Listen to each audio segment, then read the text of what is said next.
So ration కార్డులకు సంబంధించి మోక్షం అయితే కలగబోతుంది.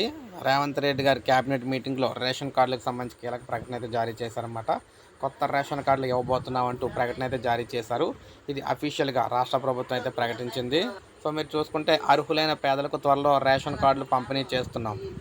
మంత్రి పొంగులేటి అర్హులైన పేదలకు త్వరలో తెల్ల రేషన్ కార్డులు ఇవ్వాలని కేబినెట్ నిర్ణయించింది. మంత్రి పొంగులేటి శ్రీనివాసరెడ్డి అయితే తెలియజేశారు. ముఖ్యంగా చూసుకున్నట్లయితే సచివాలయంలో ముఖ్యమంత్రి రేవంత్ రెడ్డి అధ్యక్షతన సమావేశం అయితే కేబినెట్ మీటింగ్ జరిగిందనమాట. పలు కీలక నిర్ణయాలు కూడా తీసుకున్నారు. అందులో ముఖ్యంగా చూసుకుంటే రేషన్ కార్డులకు సంబంధించి ఇందులో ప్రధానంగా అయితే చర్చించడం జరిగింది. గతంలో రేషన్ కార్డుకు అప్లై చేసుకున్న వారికి, రేషన్ కార్డులో మార్పులు చేర్పుల కోసం అప్లై చేసుకున్న వారికి అందరికీ కూడా కొత్తగా మోడిఫికేషన్ చేసి రేషన్ కార్డులు అయితే ఇవ్వాలని చెప్పేసి రాష్ట్ర ప్రభుత్వం భావించిందనమాట.